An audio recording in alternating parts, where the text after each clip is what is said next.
요나서 강의 이제 벌써 5번째 시간입니다. 함께 제목을 따라 하시겠습니다. 우리에게도 니느웨의 부흥이. 여러분 주보에 나간 제목하고 조금 다른 말씀을 여러분에게 드리겠습니다. 한 번 더 따라 하시겠습니다. 우리에게도 니느웨의 부흥이. 고맙습니다. 지난 시간 우리는 요나서 3장 1절에서 5절 말씀을 가지고 절반의 순종이라는 제목으로 여러분에게 말씀을 나누고 또 은혜를 나누었습니다. 물고기 뱃속에서 이 고난의 현장에서 요나가 기도하였을 때 하나님께서는 그 기도를 들으시고 다시 기회를 주셨습니다. 하나님께서 물고기에게 명하여 요나를 육지에 토해내라라고 말씀하셨고 그 말씀대로 이루어졌습니다. 할렐루야! 그리고 다시 기회를 주셨어요. 여호와 하나님의 말씀이 요나에게 2번째로 임했습니다. 그 말씀이 무엇입니까? 너는 일어나서 니느웨 성읍에 가서 선포하라 라는 말씀이었어요. 그리고 그 말씀대로 요나는 순종을 했습니다. 일어나서 니느웨 성읍에 가서 선포를 했습니다. 그런데 우리가 어제 살펴보았듯이 요나의 순종은 절반의 순종밖에 되지 못했습니다. 사랑하는 여러분, 니느웨 성읍, 어제 말씀드린 대로 큰 성읍입니다. 그냥 성 자체를 한 바퀴 도는 데만 해도 사흘이라는 시간이 걸리는 큰 성읍인데 요나는 고작 하루 동안, 그것도 딱 5마디만 했어요. 40일이 지나면 성이 무너지리라, 멸망하리라, 이 말만 했어요. 이 말만. 하나님은 분명하게 말씀을 많이 주셨을 거예요. 분명히 이 심판의 메시지도 주셨을 것뿐만 아니라 다른 선지서, 어느 선지서를 봐도 다 그래요. 반드시 하나님은 회개하고 돌이켰을 때 어떻게 회복시킬 것인가, 또 어떤 복을 주실 것인가에 대한 회복과 축복의 메시지도 반드시 주셨거든요. 요나는 그거 싹 빼버리고 40일이 지나면 성이 무너지리라 딱 하루 동안 5마디만 딱 하고 말았습니다. 이러한 요나의 모습을 보면서 아직도 요나는 멀었네요. 아직도 요나는 자기 고집을 못 버리고 있어요. 그 물고기 뱃속에서 그 고생을 하고서도 아직도 숨이 죽질 않았어요. 아직도. 이런 모습 보면서 어제 참 이런 말씀 나눴죠. 사람 참 안 변한다, 이런 말씀도 나눴어요. 하나님께서 사람을 변화시켜 주시지 않으면 사람은 안 변하는 거예요. 나이가, 죄송해요, 연세가, 삶의 고난이 사람을 변화시킨다고요. 어느 정도의 성숙은 이룰 수 있겠지만 사람 근본적으로 안 바뀝니다. 부활하신 예수 그리스도 성령 하나님을 만나야 할 줄로 믿습니다. 그럼 사람은 변하게 돼 있어요. 근본적인 변화를 이룰 수가 있어요. 또 그런 요나의 절반의 순종의 모습을 보면서 왜 우리가 불순종하고 또 불완전한 순종을 하게 될 수밖에 없는지 그 이유에 대해서도 말씀을 드렸어요. 요나와 같이 완고함, 자기 고집 때문에 그럴 수도 있고, 또 몰라서 그럴 수도 있어요. 몰라서, 하나님의 뜻이 뭔지 몰라서 불순종하고 절반의 순종을 할 수도 있고, 또 사탄 마귀에 사로잡혀서 하나님 앞에 불순종하는 삶을 살 수도 있다라고 여러분에게 말씀을 드렸습니다. 그리고 나서 참된 순종, 하나님께서 찾으시고 기뻐하시는 참된 순종이란 무엇인가에 대해서 말씀을 드렸어요. 특히 2가지만 다 기억하자고 우리가 얘기했어요. 먼저는 무엇입니까? 순종은 받아들이는 것이다. 듣는 것이에요. 듣는 것, 들을 줄 알아야 돼요. 즉 수용성이 있어야 돼요. 받아들일 수가 있어야 돼요. 하나님의 말씀을 한 귀로 듣고 한 귀로 틀려버리거나 하나님의 말씀이 다 여기 와서 튕겨져 나가버린다면 절대 순종하는 사람이 될 수가 없어요. 하나님의 말씀을 마음에 새길 줄 알고, 둘 줄 알고, 들을 줄 알고, 고개 끄덕일 줄 알고, 가슴에 둘 줄 아는 사람, 믿음의 수용성을 갖고 있는 사람이 바로 참된 순종을 하는 사람이에요. 그리고 나서 무엇을 해야 된다 말씀드렸습니까? 자기 부인, 자기 부정, 자기 부인. 무슨 뜻이에요? 자기 고집을 꺾고, 자기 때로는 이성을 꺾고, 그리고 자기 완고한 그런 마음들을 꺾고 하나님 말씀에 순종하겠습니다 라고 자기를 부인하고 십자가를 쫓는 자가 예수님을 따르는 자고 참된 순종의 길을 걷는 자임을 여러분 믿으시기를 간절히 주의 이름으로 축복합니다. 이것이 쉬운 일이 아니라 그랬어요. 갈라디아서 2장 20절 사도 바울이 말한 대로 우리는 날마다 우리를 예수 그리스도의 십자가에 못 박아야 된다라고 말씀드렸고, 고린도전서 15장 31절 말씀대로 우리 사도 바울처럼 우리도 날마다 죽어야 돼요. 예, 나는 날마다 죽노라. 어제 이런 말씀도 드렸어요. 나는 죽고 예수와 함께 살고. 한번 따라 하시겠습니다. 나는 죽고 예수와 함께 살고. 예, 한 번 더 따라합니다. 나는 죽고 예수와 함께 살고. 할렐루야, 할렐루야. 자, 오늘은 이렇게 요나가 불완전한 순종, 절반의 순종을 했지만, 우리 어제 잠깐 읽어본 대로 5절 말씀에 보면 기적이 일어납니다. 예, 그 요나의 순종 이후 니느웨 성에 어떠한 기적이 일어났고, 또 이런 기적을 통해서 우리가 배울 수 있는 영적인 교훈이 무엇인지 생각해보며 은혜를 나누겠습니다. 큰 은혜가 되시기를 간절히 주의 이름으로 축복합니다. 자, 5절 말씀을 함께 읽겠습니다. 함께 읽습니다.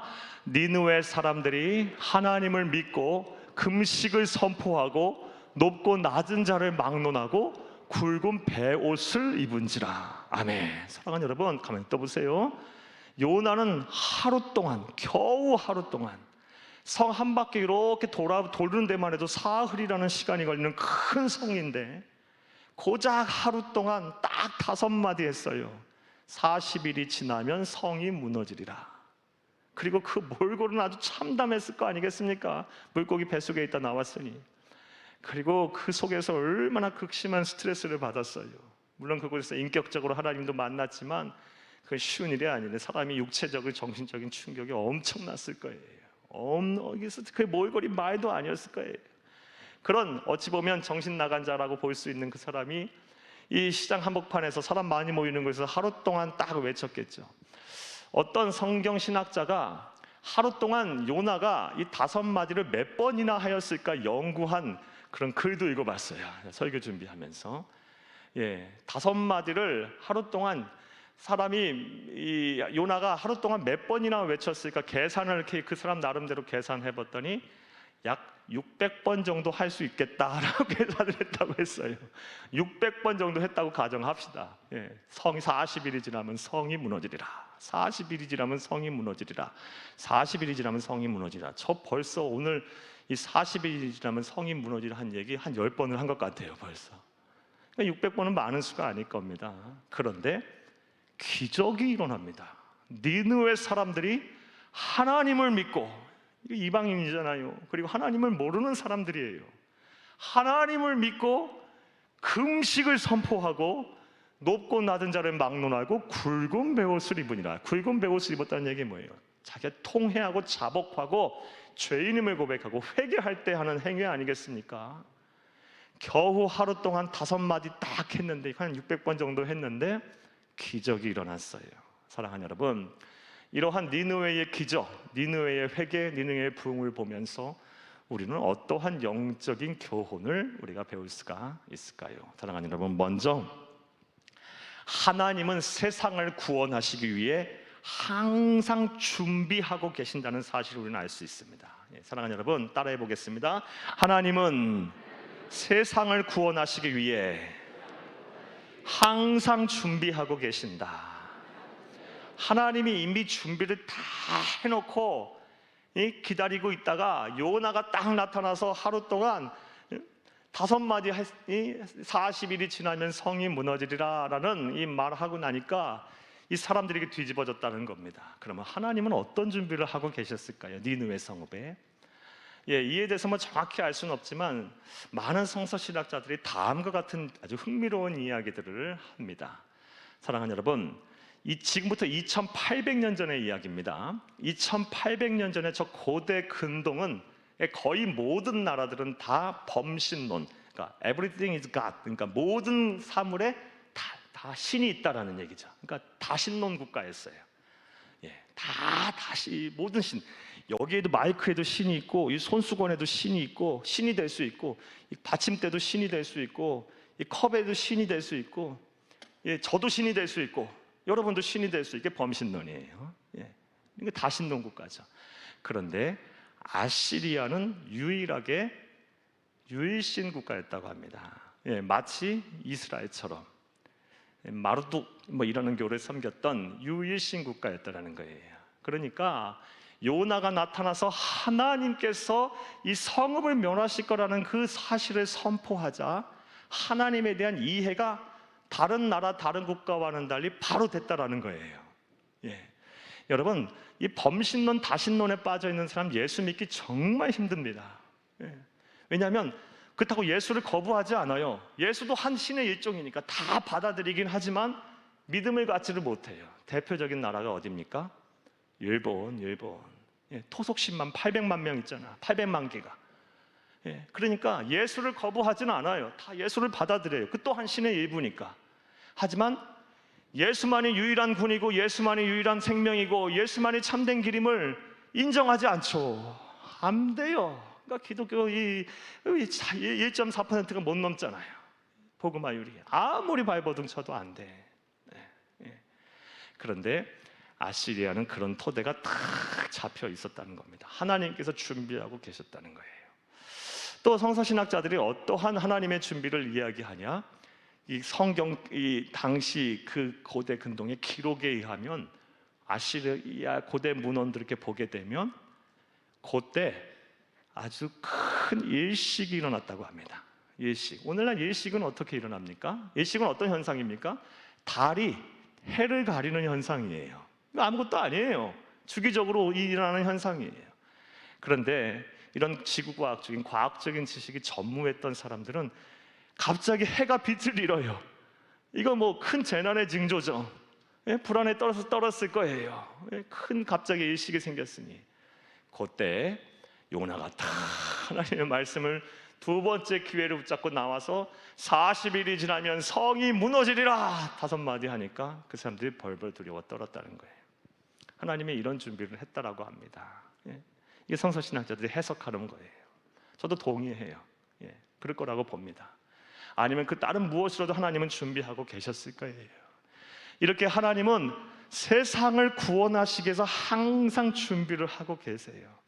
그리고 그 상황에서 하나님의 부르심의 자리에서 이 사명을 부여받은 자가 선포하면 하나님은 역사하시는, 하나님의 준비 다 되셨기 때문에 역사가 일어나는 것입니다. 할렐루야! 기적이 일어나는 것입니다. 할렐루야! 예수님의 성육신도 그러합니다. 예수님께서 이 세상에 오신 그 시점, 지금으로서 약 2000년 전이잖아요. 왜 하필이면 그 시대에 오셨을까요? 지금 오실 수도 있잖아요. 그리고 3000년 전에 오셨을 수도 있고 1000년 전에 오셨을 수도 있고 예수님이 딱 오신 시점은 우리 하나님께서 모든 준비를 다 마친 상황에서 아주 철저한 계획에 따라 이 세상에 오신 것입니다. 사랑하는 여러분, 역사적으로 세계사로 역사적으로 볼 때 이 예수님이 오신 그 시점, 지금부터 약 2000년 때는요, 유대인들이, 분명 예수님은 유대인의 후손으로 오신다 그랬으니까, 아브라함과 다윗의 자손으로 오신다 그랬으니까 유대인들이 그 어느 때보다 가장 유사일에 메시아를 대망할 때예요. 가장 메시아를 기다릴 때, 가장 기다릴 때예요. 여러분, 예수님이 오기 바로 직전 한 40-50년 전에 셀루커스 왕조라는 이 헬라 제국, 알렉산더가 사후 나라가 4개의 그 밑에 장수들을 위해서 나누어지는데, 이 시리아, 오늘날 이 시리아 지방을, 요르단 시리아 이 근방을 중심으로 셀루커스라는 이 장군이 왕국을 하나 세워요. 그 이 왕국에 의해서 이 유대 나라가 지배를 받는데요, 엄청난 핍박을 받아요. 안티오코스 에피파네스라는 역사적으로 볼 때 아주 악랄한 황제가 있었는데, 이 사람에 의해서 막 유대인들이 엄청난 핍박을 받습니다. 막 이 성전 안에 돼지를 끌고 와가지고 막 돼지를 막 잡아 죽고, 그리고 막 피를 뿌리고, 막 성전 안에 있는 금들을 다 긁어가고, 성전 안에 막 제우스 신상을 세우고, 막 사람들을 막 성전에서 예배드리는 사람을 끌고 가서 막 기름에 튀기고, 막 이런 일들이, 엄청난 핍박이 일어나요. 그래서 성경 말씀에 유대인들의 문헌, 랍비 문헌들을 보게 되면 이 안티오코스 에피파네스는 적그리스도, 대표적인 적그리스도로 묘사가 되고 있어요.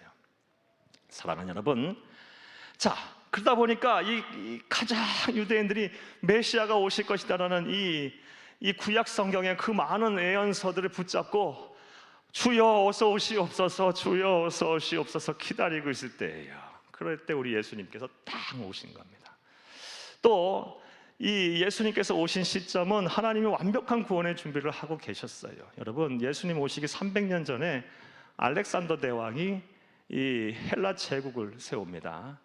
유럽과 아시아와 아프리카 전역에 이르는 대제국을 세워요. 그러면서 뭐가 통일되냐?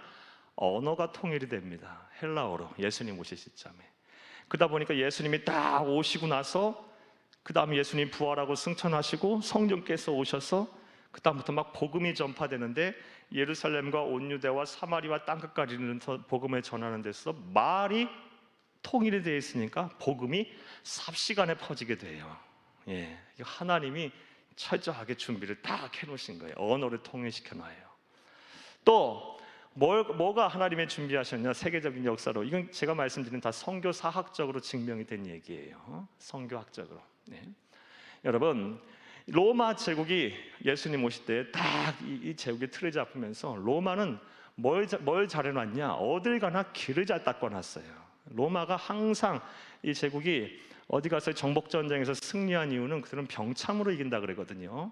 길을 먼저 기가 막히게 닦아놓고, 그리고 나서 계속해서 이 후속 부대들이 계속 이 지원을 하고 아주 조직적으로 이렇게 싸워서 이기는 군대가 바로 로마 군대였어요. 그래서 어디를 가나 이 길이 잘, 로마 제국이 간 길에는 길이 잘 나 있어요. 지금도 그 도로를 유럽에 가면 쓰고 있는 것을 보게 돼요.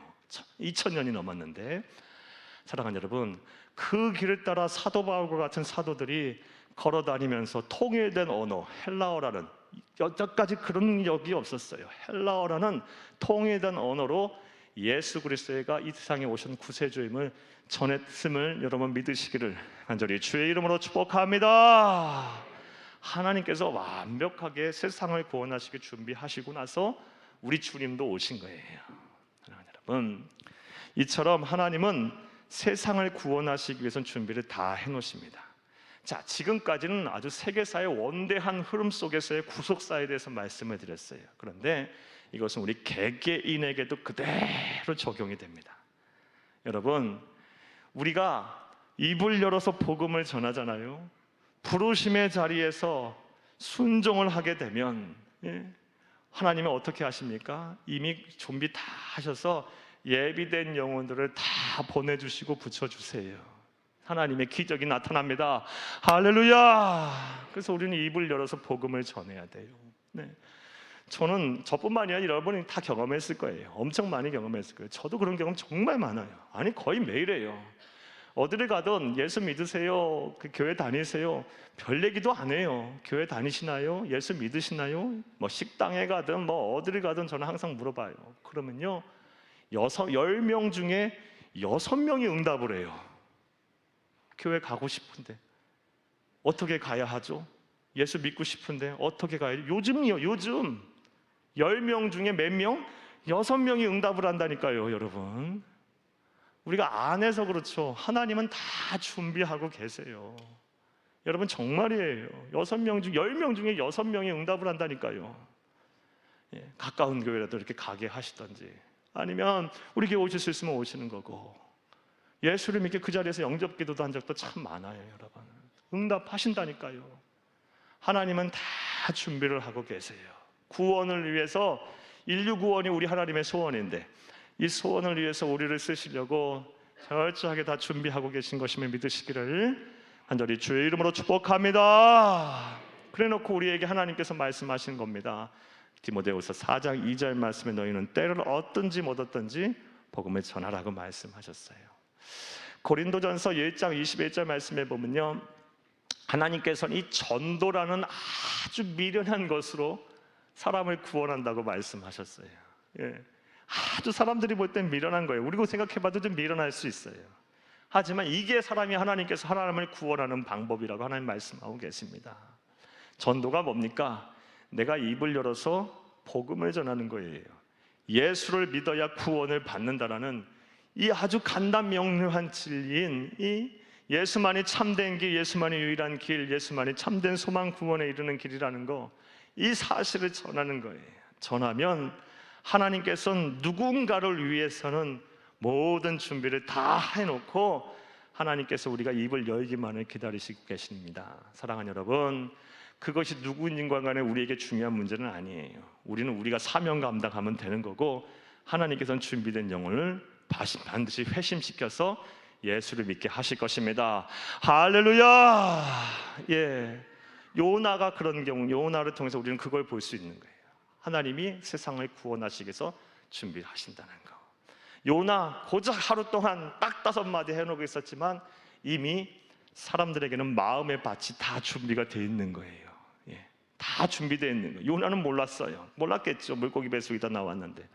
예, 그리고 니느웨 안 갈라 그랬는데. 예, 뭘 알았겠어요. 근데 사람들의 마음은 밭은 다 준비가 된 거예요. 이미. 예? 그리고 이 이스라엘 땅의 유일신에 대한 관심도 이미 다 갖고 있었고, 알고도 있었고, 그리고 나아가서 지금 막 일식을 경험하면서 보면서 마음이 불안하고 한 때에 찰나에 요나가 나타나서, 갑자기 나타나서 40일이 지나면 성이 무너지리라 라는 하나님이 주신 예언의 메시지를 하자 하나님의 역사가 일어나서 니느웨 성이 발칵 뒤집힌 것입니다. 이처럼 하나님은 세상을 구원하시기 위해서 항상 준비하고 계신다는 사실, 우리가 오늘 본 말씀을 통해서 배워야 할 영적인 교훈입니다. 할렐루야. 또 우리가 어떠한 영적인 교훈을 배울 수가 있을까요? 함께 따라 하시겠습니다. 나는 부족해도 순종하면 하나님이 일하신다. 네, 나는 좀 부족해도 순종을 하게 되면 하나님께서 일하신다라는 우리 영적인 교훈을 배우게 됩니다. 사랑하는 여러분, 우리가 요나서를 보면서 끊임없이 드는 의문은 그겁니다. 저 또한 이런 의문이 생겨요. 하나님은 미래를 훤히 바라보실 수 있고 다 아시는 분이잖아요. 그럼 요나가 불순종할 거, 순종하더라도 절반의 순종할 거 다 아셨겠죠? 그런데 왜 하나님은 그 요나를 굳이, 요나를 통해서 이 하나님은 왜 절반의 순종밖에 안 할 이 요나를 통해서 그 복음을 전하게 하시고 그 사명을 감당하게 하셨을까요? 이 얘기는 어제부터 계속 그저께부터 해왔던 얘기긴 해요. 하나님이 사랑하시니까. 그런데 오늘 본문 말씀에 빗대어 또 여러분에게 적용해서 말씀을 드리면, 하나님은 분명한 의도와 목적을 가지고 그리 행하셨다는 것입니다. 이 질문을 이렇게 바꿀 수도 있어요. 요나가 이 요나서를 썼잖아요. 자신의 부끄러운 과호, 절반의 순종, 어찌 보면 불순종이에요. 이 불순종 절반의 순종을 하는 이 과호를, 이런 치부를 그대로 드러나면서까지 우리에게 뭘 말하려고 하는 걸까? 이렇게 질문을 바꿀 수도 있어요. 여러분, 뭘까요? 순종하면 하나님의 기적이 일어난다.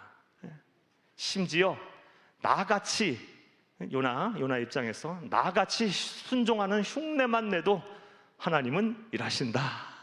그러니 순종해라.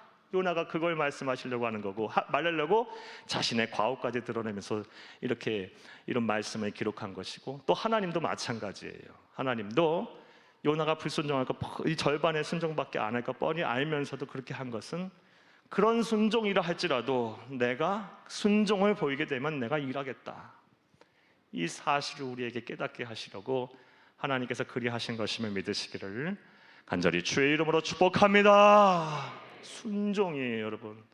여러분, 오늘 기억해야 될 두 단어, 두 개념이 나오는데, 첫 번째가 순종이에요. 순종. 이 두 단어, 기억해야 될 두 개념을 뭐하고 연관시켜야 되냐? 내 삶의 부흥과 하나님의 기적을 경험하려면 먼저 순종이 따라와야 돼요. 니느웨의 부흥이 내 부흥이 되고, 니느웨의 부흥이 내 가정의 부흥이 되고, 니느웨의 부흥이 우리 교회의 부흥이 되고, 니느웨의 부흥이 이 나라 이 민족의 부흥이 되려면 순종하는 사람들이 나타나야 되는 거예요. 내가 순종의 사람이 되어야 될 줄로 믿습니다. 먼저 이 순종이 있어야 돼요. 순종. 성경을 보면 순종했을 때 하나님의 기적을 일어났고, 또 순종했을 때 하나님의 기적을 체험한 사람들이 정말 많습니다. 거의 다라고 볼 수 있어요. 그 중에 한 사람 여러분에게 소개하면 요셉입니다. 요셉. 우리는 요셉에 대해서 어떻게 알고 있습니까? 요셉은 다른 형들에 의해서, 형들의 배신 아닌 배신에 의해서 어렸을 때 노예로 팔려가게 됐죠. 그래서 이집트의 보디발의 군대 장관의 노예로, 집안 노예로 들어갔게 됐고, 거기서 인정받아서 총무가 됐던 경우에 집사격이 됐는데 또 안주인의 그런 유혹을 거절했다는 이유로 강간범으로 몰려서 또 감옥에 억울하게 갇혔고, 근데 그곳에서도 또 성실함을 인정받아서 또 거기서 간수장들에 의해서 또 인정을 받아서 또 여러 가지 사회 행정을 보게 됐고, 또 그곳에서 꿈을 해석해서 바로 앞에 서게 됐고, 하나님이 주신 지혜를 가지고 파라오 앞에 서서 또 파라오의 꿈을 해석해서 애굽의 총리가 됐다라는 이런 그의 일대기를 잘 알고 있어요. 자, 그런데 우리가 간과해서는 안 되는 이 요셉의 일대기를 보면서 간과해서는 안 되는 점이 뭐냐? 그가 철저하게 순종의 사람이었다는 거예요. 물론 성경 말씀에는 요셉의 이야기를 하면서 그가 하나님의 말씀에 순종했다라는 말씀은 없어요. 하지만 그는 그 누구보다도 하나님의 말씀에 순종했음에 분명합니다. 그 이유에 대해서 말씀드려 볼게요. 먼저 그는 하나님을 잘 경외하는 사람임엔 분명합니다. 그리고 하나님과 교제하는 사람이었음에도 분명해요. 그러니까 믿음 있는 사람이죠. 그런데 그가 어디를 가든지 인정을 받은 이유는 자신의 주인에게 철저하게 순종해요. 여러분, 뭘 얘기하려고 하냐? 보이지 않는 하나님에게도 보이지 않는 하나님에게 순종한다고 하면서 보이는 사람에게도 순종하지 못하는 사람이 보이지 않는 하나님에게 순종할 수 있을까요? 말이 좀 꼬였나요? 보이는 사람에게도 순종하지 못하는 사람이 보이지 않는 하나님에게 순종할 수 있을까요? 천만에요. 그냥 가식이에요. 안 되는 거예요. 거기다 그런 믿음의 사람, 하나님과 교제하는 사람이었기 때문에, 신앙인이었기 때문에 보이는 사람에게 철저하게 그가 순종했던 것으로 볼 때 보이지 않는 하나님에게도 철저하게 순종했다는 것을 우리가 알 수 있습니다. 저는 그의 성공, 그의 하나님의 뜻을 이루시는 그런 하나님께서 그의 꿈을 이루어 주신 데에는 그에게는 순종이 있었다는 것을 그것이 결정적으로 작용했다고 확신합니다. 사랑하는 여러분, 저와 여러분은 순종의 사람이 다 되어야 될 줄로 믿습니다. 여러분, 믿음을 가지시고 하나님께 먼저 순종하시고, 여러분, 하나님이 여러분 삶에 주시는 이 권위를 가진 사람에게도 복종하고 순종을 하세요. 여러분, 어떤 사람들은요 이 순종을 잘 못해요. 요즘 현대인들의 기질 중에 하나가 뭐냐? 나쁜 습성 기질 중에 하나가 뭐냐? 반골 기질이라고 합니다. 요 사이 몇 년 새에 전부 사람들이 반골 기질이 늘어나갖고 뭐만 하면 들이받아. 어른이고 아이고 할 것 없이 뭐만 하면 자기 마음에 안 들면 들이받는 기질이 요즘 현대인의 가장 큰 특징 중에 하나라고 합니다. 근데 우리 그리스도인은 그렇게 살면 안 됩니다. 영적 권위에 복종하고 불의한 권위에 복종하라는 것이 아니고 하나님이 주신 정당한 권위에 복종할 줄 알아야죠. 집에서는 부모에게도 복종할 줄 알아야 되고, 하나님이 세운 권위, 정당한 권위에 복종할 줄 알아야, 여러분, 순종할 줄 알아야 보이지 않는 하나님에게도 순종할 수 있는 거예요. 이건 불가능한 거예요. 여러분, 이제부터 순종을 선언하시는 여러분들이 되시기를 간절히 주의 이름으로 축복합니다. 여러분, 요나서를 통해서 우리는 단순히 머리가 커지고 우리가 성경의 지식이 늘어나는 것이 우리의 목적이 아니에요. 요나서를 통해서 우리는 말씀을 통해서 우리의 삶이 변화되는 것이 우리의 목적 아니겠습니까? 니느웨의 부흥이 우리의 부흥이 되어야 하는 거예요. 나의 부흥이 되어야 하고, 말씀을 통해서 또 우리 가정의 부흥이 되어야 하고, 우리 나라와 민족, 우리 교회의 부흥이 이루어져야 돼요. 그러려면 해야 할 일은 해야죠. 말씀 속에 주시는 말씀, 순종이에요. 순종. 여러분, 순종하면 심지어 그 순종을 흉내만 내도 하나님께서는 일하시겠다는 거예요. 절반의 순종이라도 난 그 순종을 받겠다라는 겁니다. 제가 목사로서 살면서 목회하면서 제일 아쉬운 게 뭐냐?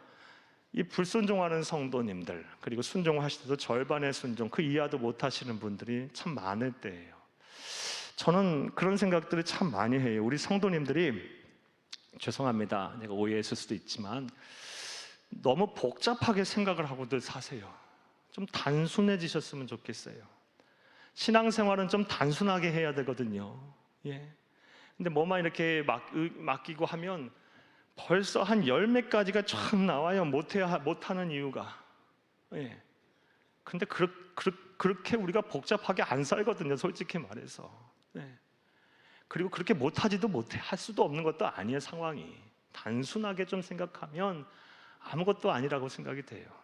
신앙생활은 좀 단순해져야 돼요. 예. 뭐 별거 없어요. 하나님이 하라면 하면 되고, 하나님의 뜻이 아니면 안 하면 되고, 좀 단순해지시기를, 그래서 순종의 사람들이 다 되시기를 간절히 주의 이름으로 축복합니다. 예수가 함께 계시는데 뭐가 이렇게 복잡하게 살아요? 그렇죠?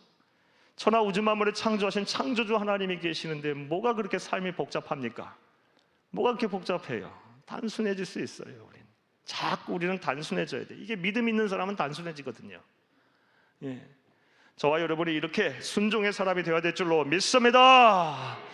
나는 부족해도 순종하면 하나님이 일하신다.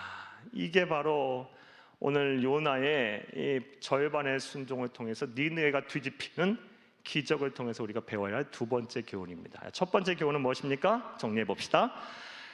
하나님은 세상의 구원을 위해서 늘 준비를 하고 계신다는 거예요. 준비하고 계세요. 그래서 우리가 입을 열기만을 기다리세요. 우리를 통해서 일하시니까. 하나님은 전도라는 미련한 것을 통해서 사람들을 구원하시기로 작정하셨으니까 우리가 입을 열기만 하면 하나님은 준비하고 계시기 때문에 걱정하지 마세요. 여러분, 된다니까요.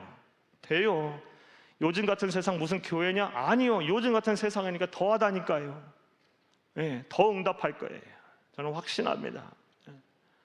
사랑하는 여러분, 또 우리가 무엇을 해야 합니까? 어떤 영적 교훈 얻을 수 있습니까? 나는 부족해도 순종하면 하나님은 일하신다. 예. 자, 이런 교훈을 우리가 배워야 할 줄로 믿습니다. 니느웨의 부흥은 요나의 순종의 결과예요. 그 순종이 순종하는 척하는 절반의 순종이었을지라도 하나님은 그것까지도 받으시는 분이에요. 순종의 결과. 그런데 우리가 온전하게 순종한다면 하나님 얼마나 기뻐하실까요? 예. 자, 이 순종의 결과로 이제 니느웨 사람들이 이제 하나님이 준비하신 대로 이제 회개의 운동이 막 일어납니다. 오늘 본문 말씀 5절에서 10절은 이제 이 니느웨 백성들이 그 요나의 말을 듣고 회개하는 장면이 나오는데, 오늘 이 본문 말씀을 통해서 우리는 어떻게 회개해야 하는지 회개의 정석을 보게 돼요. 회개의 4단계를 보게 됩니다. 이 4가지 단계 제가 찾아드릴 테니까 오늘 말씀을 통해서 여러분 꼭 기억하시고 우리가 이 회개를 이렇게 좀 해봤으면 좋겠습니다. 자, 먼저 니느웨 백성들이 어떻게 회개를 했을까요? 5절을 함께 읽겠습니다.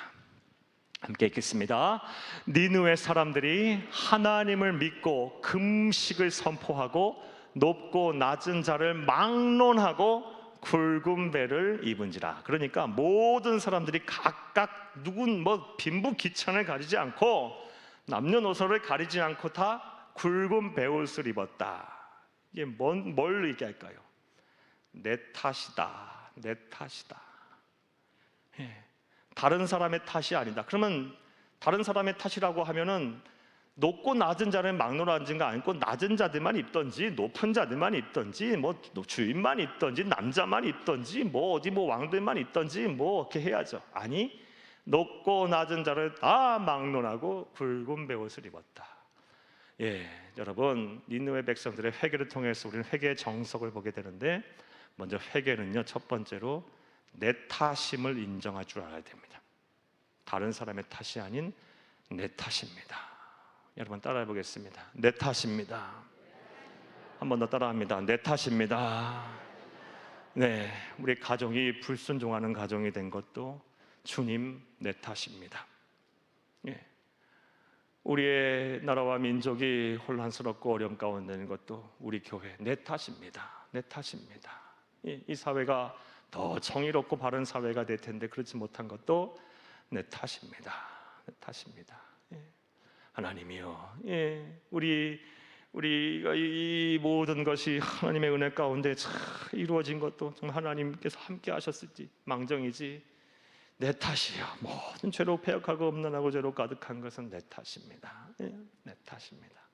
회개의 1단계는요, 내 탓임을 인정할 수 있어야 합니다. 이게 내 탓이 아니고 다른 사람의 탓이라고 이렇게 생각이 돼버리면 진정한 회개가 될 수가 없어요. 이게 무슨 진정한 회개예요? 막 기도하는데 내 탓이 아닌 것 같고 다른 사람 탓인 것 같아. 그럼 이게 무슨 회개가 되겠냐고요? 하나님과의 무슨 옛때과의 만남이 온전하게 되겠냐고요? 먼저 회개의 1단계는요, 내 탓이다라는 것을 인정하는 거고, 오늘 니느웨 백성들이 그것을 정확하게 하고 있어요. 높고 낮은 자를 막론하고 굵은 베옷을 다 입었어요. 그러니까 각각 개개인들이 다 자기 탓이라고 인정을 하고 있는 거예요. 그러니 하나님의 부흥이 일어나는 겁니다. 하나님께서 행하시는 부흥이. 자, 앞서 먼저 답부터 말씀드리고 가죠. 앞서 니느웨의 부흥이 우리의 부흥이 되려면 뭐가 중요한 개념 뭐가 있어야 된다 그랬습니까? 순종. 또 하나 회개.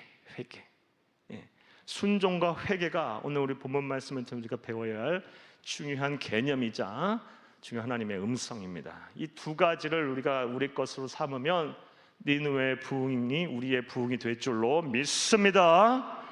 자, 회개의 두 번째 단계 보겠습니다. 우리 6절을 함께 읽겠습니다.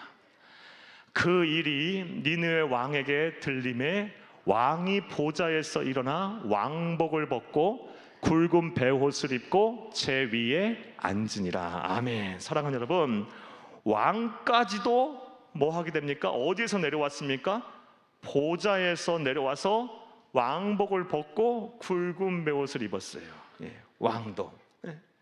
왕까지도 그렇게 했다라는 건 뭐예요? 온 백성들이 하나님 앞에 다 머리를 숙인 것이고, 왕이 그렇게 했다라는 것은 이 왕은 이렇게 생각한 거 아니겠습니까? 하나님이 나보다 더 높으신 분이다.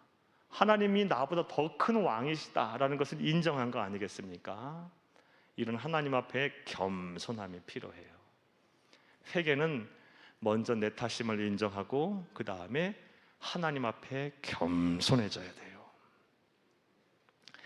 내가 가진 것이 하나님 앞에 아무것도 아닙니다. 그것이 권세도 그것도 아무것도 아닙니다. 사람들이 왜 또 돈이 아무리 많아도 그것도 하나님 앞에서는 아무것도 아닙니다. 내가 아무리 공부를 많이 했어도 그거 하나님 앞에 아무것도 아닙니다. 사람들이 왜 회개를 못하고 왜 겸손하지 못합니까? 내가 가진 것이 그것이 힘이라고 생각을 하기 때문에 그래요. 그 체면 유지하려고 회개 못하는 거예요. 그런데 그것이 하나님 앞에서 아무것도 아니다라는 것을 인정하게 되면, 선포하게 되면 자연적으로 회개하게 돼 있어요. 니느웨 왕은 그것을 인정해서 하나님이 나보다 더 큰 왕이시다, 자기의 권세 또한 하나님 보시기에 아무것도 아니다라는 것을 인정하고 선포하고 있습니다. 여러분, 회개의 두 번째는 이렇게 하나님 앞에 겸손한 거예요. 내게 주신 거, 내가 가지고 있는 거 하나님 앞에서 아무것도 아닙니다. 하나님, 저는 주 앞에서 내게 주신 거 다 아무것도 아닙니다. 내가 가진 힘도 아무것도 아닙니다. 나는 정말 하나님 앞에서 정말 보잘것없는 존재입니다. 그러니 하나님의 구원이 필요하고 주의 돌보심이 필요하고 주의 용서하심이 필요하고, 이게 될 수 있는 거예요. 이게 내가 가진 것이 아직도 이렇게 뻣뻣하게 서 있으면 그거 힘이 돼서 절대 교만하면 절대로 회개 못합니다. 회개의 두 번째 단계는 하나님 앞에 겸손한 것이다. 겸손한 것이다. 하나님은 겸손한 자를 찾으시고 높이신다는 말씀 성경에 정말 많죠. 잠언서의 반은 겸손이라고 봅니다. 저는 정직이고 반은 또 경외는 정직과 이 겸손 플러스 된 거예요. 사랑하는 여러분, 이 베드로전서 5장 5절 말씀 우리 잘 아는 말씀이죠. 하나님은 교만한 자를 대적하시고 겸손한 자에게 은혜를 주시느니라. 또 베드로전서 5장 6절 말씀에 하나님의 능하신 손 안에서 겸손하라. 그럼 때가 되면 높이시리라. 이런 말씀이 있어요. 여러분, 이 회개는 곧 하나님 앞에 겸손해야 돼요. 그게 진정한 회개의 문으로 들어서는 겁니다. 이런 하나님 앞에 겸손함이 있기를 간절히 주의 이름으로 축복합니다. 우리가 통회하고 자복하고 회개할 때 먼저 내 탓입니다. 그리고 하나님, 나는 아무것도 아닙니다. 겸손해져야죠. 자, 그 다음에 이제 7절과 8절 말씀을 함께 읽겠습니다. 왕과 그의 대신들이 조서를 내려 니느웨에 선포하여 이르되 사람이나 짐승이나 소떼나 양떼나 아무것도 입에 대지 말지니 곧 먹지도 말 것이고 물도 마시지 말 것이며 사람이든지 짐승이든지 다 굵은 베옷을 입을 것이요 힘써 하나님께 부르짖을 것이며 각기 악한 길과 손으로 행한 강포에서 떠날 것이라. 이게 조서를 내려버렸어요. 사람이든지 짐승이든지 다 굵은 베옷을 입어라. 철저하게 돌아가자. 여호와께로 돌아가자. 그러면서 뭘 하라고 합니까? 어떤 행동을 촉구합니까? 각기 악한 길과 손으로 행한 강포에서 떠나라. 떠나라. 사랑하는 여러분, 회개는 마음으로만 하는 게 아니에요. 생각으로만 하는 것이 아니에요. 이거는 온전한 회개라고 볼 수 없어요. 이거는 하나님 앞에서 자기 비하, 탄식 그리고 하소연에 불과한 거고, 진정한 회개는 더 나아가야죠. 지나온 나의 삶, 나의 잘못됐던 말과 행동으로부터, 죄악으로부터 완전히 돌아서는 것, 떠나는 것이 180도 완전히 떠나는 것이, 뒤를 돌아보지 않는 것이 바로 진정한 회개임을 믿으시기를 간절히 주의 이름으로 축복합니다. 이게 진정한 회개예요. 3단계 뭡니까? 세 번째 단계 여러분 뭡니까? 여러분 써드린 걸 보면 지금까지 행하였던 죄악에서 떠나야 돼요. 니느웨의 백성들은 그것을 하고 있어요. 각기 악한 길과 손으로 행한 강포에서 떠나라. 마음과 생각에 내 탓이오, 내 탓이오. 그리고 뭐예요? 아유, 난 하나님 앞에 아무것도 아닙니다. 여기서 끝나는 것이 아니라 각기 행했던 악한 일과 손으로 행한 강포에서 떠나라. 이제 그런 짓 하면 안 된다 하고 과거와의 단절, 과거의 잘못된 이 행동과 말과 행동으로부터 단절, 이게 바로 3단계 회개예요. 여기까지 가셔야 돼요. 진정한 회개로 가려면. 이러한 은혜가 저와 여러분 가운데 있기를 간절히 주의 이름으로 축복합니다. 세 번째 단계는 지금까지 행하였던 죄악에서 떠나는 거예요. 자, 시간이 많이 갔으니 빨리 합시다. 네 번째 단계 9절에서 10절을 읽겠습니다. 하나님의 뜻을 돌이키시고 그 진노를 그치사 우리가 멸망하지 않게 하시리라. 그렇지 않을 줄을 누가 알겠느냐 한지라. 여러분 9절만 봐도 이미 답은 나왔어요. 여러분 지금 9절 말씀에 보면 니느웨 백성들이 벌써 하나님의 회개를, 하나님으로부터 용서함을 받았습니까? 안 받았습니까? 9절 말씀에는요, 안 받은 상황이에요 지금. 여기까지 갔을 때 이제 10절을 읽겠습니다. 하나님이 그들이 행한 것, 곧 그 악한 길에서 돌이켜 떠난 것을 보시고 하나님의 뜻을 돌이키사 그들에게 내리라고 말씀하신 재앙을 내리지 아니하시나. 10절에 가서 이제 하나님께서 용서하신 거고 뜻을 돌이키셔서 구원하시고 니느웨에 부흥을 주신 거예요. 자, 그럼 9절 말씀은 뭐예요? 아직 하나님께서 용서하지 않았는데 용서하실 것이다 라고 확신을 하면서 이 얘기를 하고 있는 거예요. 그러니까 뭡니까? 하나님의 약속을 믿는 거예요. 뭐 하면 용서하시겠다? 죽게 돌아오면, 회개하면 하나님은 70번에 7번씩이라도 용서하신다. 우리가 회개하면 하나님은 우리를 용서하시고 우리를 구원하신다라는 약속을 믿는 것, 이게 바로 네 번째 단계 회개예요. 니느웨 백성은 그것까지 했어요. 그러니까 10절 말씀에 하나님께서 뜻을 돌이키사, 뜻을 돌이키사 그들에게 내리라고 말씀하신 재앙을 내리지 아니하시고 니느웨에 부흥을 주십니다. 역사적으로 볼 때 사랑하는 여러분, 요 시기에 세계적인 역사로 세계사로 볼 때 주전 8세기에 니느웨 아수르라는 나라가 최전성기이면서 동시에 또 한편으로는 굉장히 국가적인 위기를 속에 있었다고 합니다. 어떤 위기 속에 있었냐? 신흥강국 바벨론이 커오고 있어요. 옆에서 바벨론이라는 나라가 커오고 있는데 그 나라를 정복했는데 아직 완전한 정복이 되지 않아갖고 이곳저곳에서 계속해서 산발적으로 이런 이 바벨론의 이런 부흥 운동이 계속 일어나고 있었고, 또 북왕국 아수르 입장에서 보게 되면 북왕국 이스라엘이 여로보암 2세, 첫 번째 시간 말씀드렸죠. 여로보암 2세가 정치를 잘 해갖고 그리고 솔로몬이 차지했던 영토를 회복합니다. 그리고 남왕국 유다도요. 남왕국 유다도 우시야라는 왕이 유대 10다 왕인데 16세의 왕이 돼서 그가 아주 하나님을 잘 섬겨요. 그래서 그 땅에 하나님께서 복을 주셔서 남왕국 유다도 전성기를 맞이해요. 또 그리고 사마리아 제국과 그 위에 있는 암몬과 시돈 백성들도 아수르에 대해서 반기를 들고 뭐를 하기 시작하죠? 조공을 안 바치기 시작했답니다. 그러니까 아수르라는 나라는 최전성기에 있었음에도 이제 멸망의 기조가 조금씩 보이는 거예요. 나중에 이제 바벨론이 메데파사라는 나라, 바벨론에 의해서 멸망하게 되는데, 사랑하는 여러분, 어찌됐든 간에 그 국가적인 위기 속에 있었는데 요때 한번 하나님께서 니느웨 성을 아수르의 수도인 니느웨 성에 부흥을 주셔서 다시 한번 전성기를 맞게 돼요. 당분간 몇십 년간. 사랑하는 여러분, 저와 여러분, 이러한 부흥, 이 니느웨의 부흥, 요나를 통해서 우리에게 주시는 이 말씀대로 저와 여러분에게도 이런 부흥이 있어야 할 줄로 믿습니다.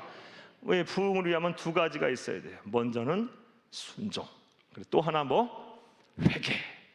자, 니느웨의 백성의 회개 정리해 보겠습니다. 먼저 내 탓이오라는 것을 인정했어요. 여러분, 저와 여러분 회개할 때도 이게 전제되어야 돼요. 내 탓입니다, 하나님. 내 탓입니다. 그리고 하나님, 나는 하나님 앞에서 아무것도 아닙니다. 겸손해야 돼요. 그리고 거기서 끝나면 안 돼요. 마음과 생각으로만 끝나면 그 전에 행했던 악한 길과 그리고 폐역한 모든 손으로 했던 강포에서 떠나야 돼요. 떠나야 돼. 그리고 거기서만 끝나면 안 돼요.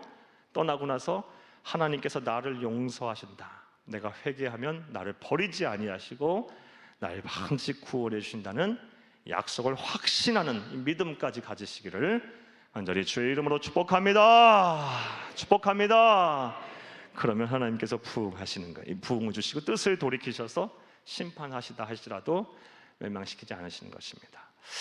여러분, 이 회개와 관련해서 요나와 동시대에 활동했던 이 호세아 선지자가 우리에게 준 이 말씀을 오늘은 하나님의 음성으로 여러분에게 드리고 싶어요. 호세아서 6장 1절 말씀을 함께 읽겠습니다. 함께 읽겠습니다. 오라, 우리가 여호와께로 돌아가자. 여호와께서 우리를 찢으셨으나 도로 낫게 하실 것이요 우리를 치셨으나 싸매어 주실 것임이라. 아멘. 다시 한번 읽겠습니다. 오늘 저와 여러분이 이 말씀을 잘 붙들고 이제 세상 사시다가 하나님의 추적을 당하거나 아니면 심판을 받는 것 같거나 아니면 내가 죄를 져서 죄의식 속에 있거나, 그래서 또 삶이 힘들고 어려워서 또 하나님의 기적이 필요하고 하나님이 주시는 부흥이 필요하거나 할 때는 이 말씀을 기억하세요. 한 번 더 읽겠습니다. 오라, 우리가 여호와께로 돌아가자. 여호와께서 우리를 찢으셨으나 도로 낫게 하실 것이요 우리를 치셨으나 싸매어 주실 것임이라. 아멘. 할렐루야. 할렐루야.